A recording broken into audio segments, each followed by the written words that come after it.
जी अस्सलाम वालेकुम नाज़रीन, अब बोल टीवी के साथ मैं ज़िया शाम आपकी खिदमत में हाज़िर हूँ। नाज़रीन, जैसे कि आपको पता है कि हम जो सोशल इश्यूज़ होते हैं हमारे माशरे में, हम उसके हवाले से शहज़ाद सनम साहब के साथ हमेशा उसके ऊपर डिस्कशन करते हैं। आज भी जो दुआ ज़ोहरा का केस है उस हवाले से भी शहज़ाद सनम साहब से कुछ जानने की कोशिश करेंगे। शहज़ाद साहब, अस्सलाम वालेकुम। वालेकुम सलाम जिया साहब, कैसे हैं आप? जी, अल्लाह का करम। शहज़ाद साहब, ये बताइए, इस केस की जो नौइयत है, आप उसके हवाले से क्या कहेंगे? देखिए जी, दुआ ज़रा का जो केस है वो तो पाकिस्तान में ऐसे वायरल हुआ है जैसे पाकिस्तान का कोई मसला ही नहीं है। दुआ ज़रा ही का मसला रह गया। हर यूट्यूबर जनाब अली दिया दुआ ज़रा को लेकर उड़ा हुआ है। कोई कहता है जी ये हो गया, कोई कहता है वो भागी है, कोई कहता है शादी हो गई है। मेरा अपना इसमें एक नज़रिया है, और वो ये है कि चाहे वो घर से भागी है या उसको अगवा किया गया है, उसके बीच में कल्पित कौन है, पुर्जा कौन है जो उसको कराची से लेकर लाहौर गया है। मैं समझता हूँ कि अगर ये उसको पकड़ लें ना, उस टैक्सी ड्राइवर को, यकीन कीजिए ये मामला 2 मिनटों में हल हो सकता है। वो सारी बात उगल देगा। ये कहते हैं ना, ये वो क्या नाम है उसका, छटांग भर का लड़का है वो, जिसका आजकल बड़ा चर्चा है, जो उसका शौहर है। और इस लड़की को देख लें, इसकी उम्र कितनी है, ये भी गुड़िया की तरह लगती है, लेकिन लोगों ने इनको हवा बना लिया। हर यूट्यूबर रेटिंग के चक्कर में कि ये हो गया, उसके वालदैन की बेइज्जती हो रही है, दो वालदैन के वालदैन कुछ और कह रहे हैं, उधर से वो जहर की माँ बाप कुछ कह रहे हैं। इसका एक ही हल है मेरे पास जनाब, जो कि मेरे जहन में आता है।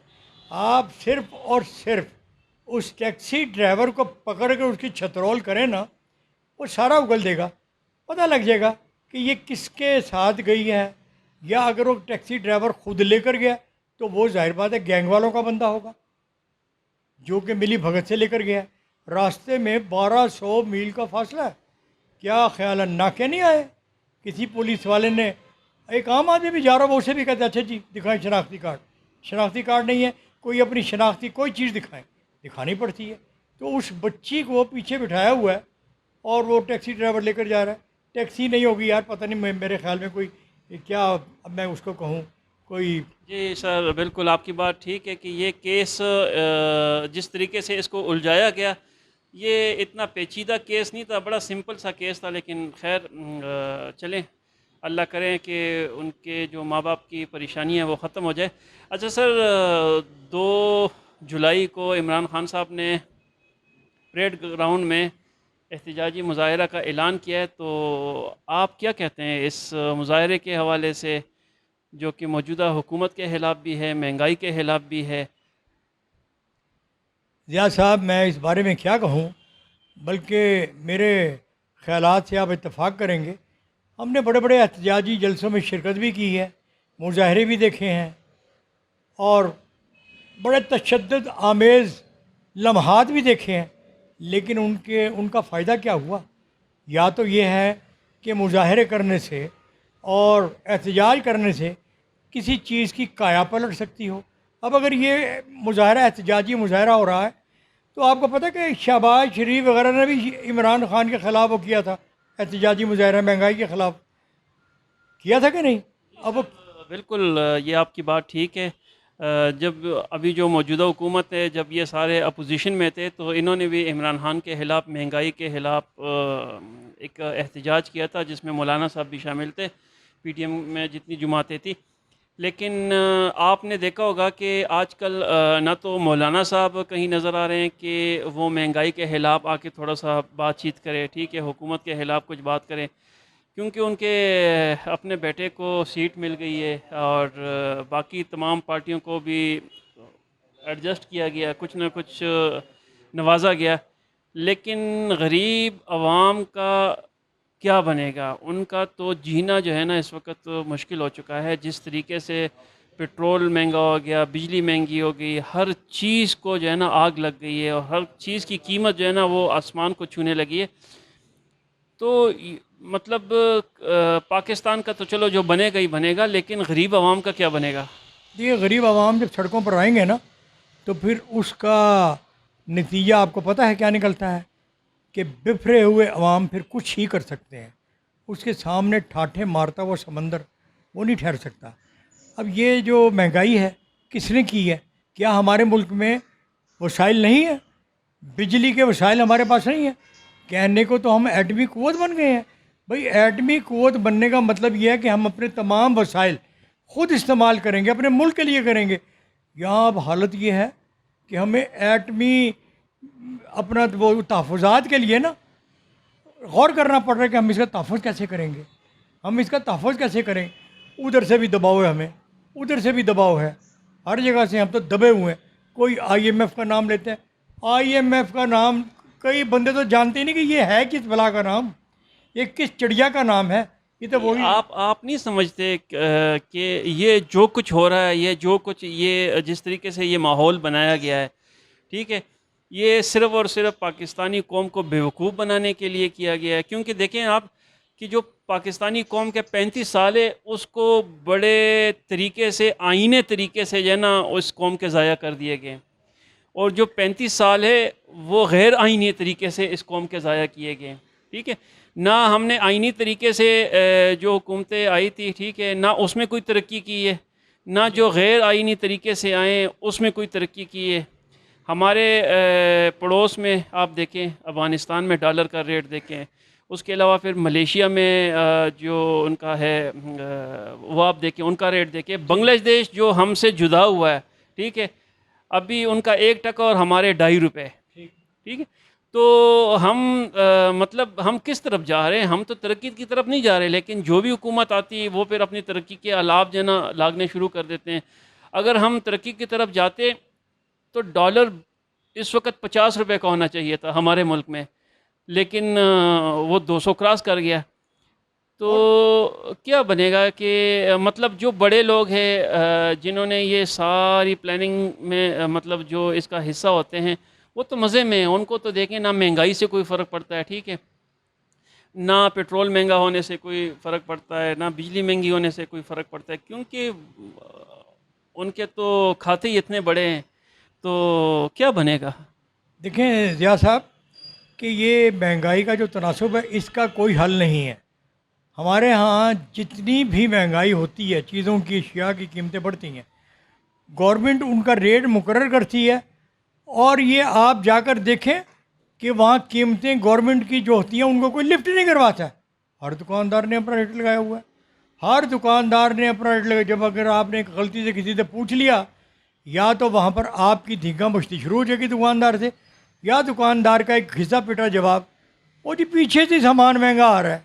सर ये देखें, इसमें सारी हुकूमत मिली हुई ना, कमिश्नर बैठा होता है, असिस्टेंट कमिश्नर बैठा होता है, प्राइस कंट्रोल लिस्ट के जो मतलब इतने नुमाइंदगान है, ठीक है, ये तमाम लोग मौजूद होते हैं। और उसके बावजूद मार्केट में हर चीज़ अपने रेट से कई गुना ज़्यादा महंगा बिकता है। तो ये हुकूमत की एक तरह से देख ले तो ये हुकूमत की भी नाकामी है ना। सर मैं आपको बताऊं, अगर हमारी ज़िली इंतज़ामिया इस बात पर अड़ जाए और आ जाए कि चीज़ें जो हमने मुकर्रर की हैं कीमतें वही बेचनी हैं, तो आप ये देख लें दुनिया की कोई ताकत, कोई दुकानदार उससे महंगी नहीं बेच सकता। लेकिन क्या करें कि जो हमारी इंतज़ामिया उनके घरों में सौदा पहुंच जाता फ्री, उनको पेट्रोल मिल जाता फ्री, उनका AC चल रहा है फ्री, उन्हें क्या तकलीफ़ है कि वो बाहर निकल कर आवाम को देखें कि आवाम को क्या तकलीफ़ है, आवाम किस हाल में है। उनको तो सब अच्छे की रिपोर्ट मिलती है। हम देखें ना, अब हम प्रोग्राम रिकॉर्ड कर रहे हैं लेकिन लाइट नहीं है। 1 घंटा लाइट होती है, 1 घंटा लाइट नहीं होती। इस मुल्क का क्या बनेगा? अब आप ये देखें कि आप अपने स्टूडियो में बग़ैर लाइट के प्रोग्राम रिकॉर्ड करवा रहे हैं, मैं भी आपके साथ मौजूद हूँ।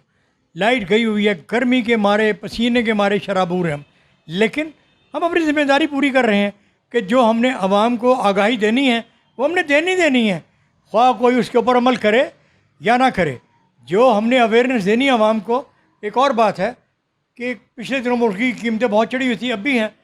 एक इश्तार सोशल मीडिया पर आता था, लोग मुर्गी खाना छोड़ दें। यार उससे दुगनी मुर्गी खाना शुरू हो गए लोग। ये बात आपके बिल्कुल ठीक है, लेकिन ये जो बिजली का मामला है ना, ये 30 साल पहले भी यही मसला था। 30 साल पहले भी लोड शेडिंग होती थी, और हर दफ़ा हम यही सुनते हैं कि जी अब हम लोड शेडिंग ख़त्म कर देंगे, अब हम खुद कफ़ील हो जाएंगे बिजली में। ये कब होगा? देखें बात यह है, हम जब छोटे थे ना, हम स्कूल में पढ़ा करते थे, तो यहाँ पर मरीड़ चौक पर रावलपिंडी इलेक्ट्रिकल सप्लाई कॉरपोरेशन हुआ करती थी, छोटी सी। वो अंदर ही जनाब पन बिजली की तरह वो पंखे चलकर पानी से बिजली बनती थी और पूरी रावलपिंडी को बिजली सप्लाई होती थी जनाब। कभी कोई लोड शेडिंग का तो नाम ही नहीं सुना था लोगों को। ये तो अब हमें पता लगा जी लोड शेडिंग भी कोई चीज़ है, किसी बला का नाम है। अब जूँ जूँ आबादी बढ़ती गई है उतनी लोगों के मसाइल बढ़ते गए हैं।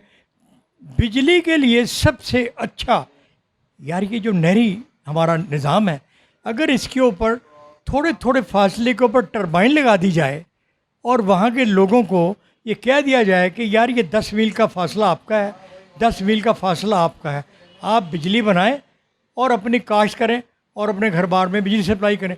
मैं कहता हूँ जनाब लोग तो हंसी खुशी इस ऑफ़र को कबूल करेंगे। एक तो मुफ्ती उन्हें बिजली मिल रही है, एक उनकी फसलें काश्त हो रही हैं, मुफ्ती उनको पानी मिल रहा है और लोगों को रोज़गार भी मिल रहा है।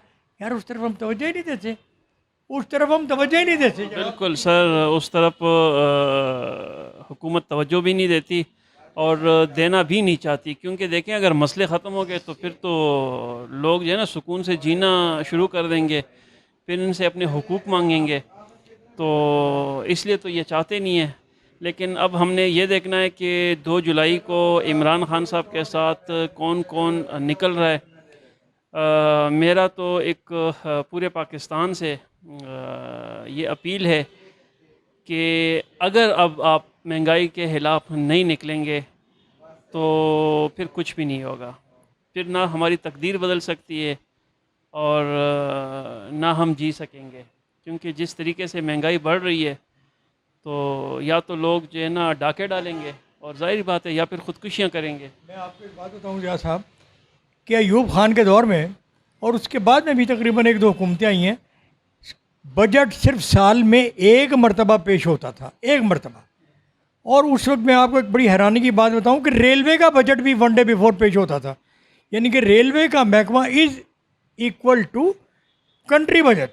सर अब जो ऑफिशियल बजट है वो तो साल में 2 दफ़ा पेश होता ही होता है, लेकिन उसके साथ साथ तकरीबन हर रोज़ जो बजट होता है ना वो ठीक है, मतलब अगर आप आज एक चीज़ 10 रुपए की लेने जाएंगे तो कल वो 12 रुपए की होगी, परसों वो 13 रुपए की होगी, फिर 14 रुपए की होगी।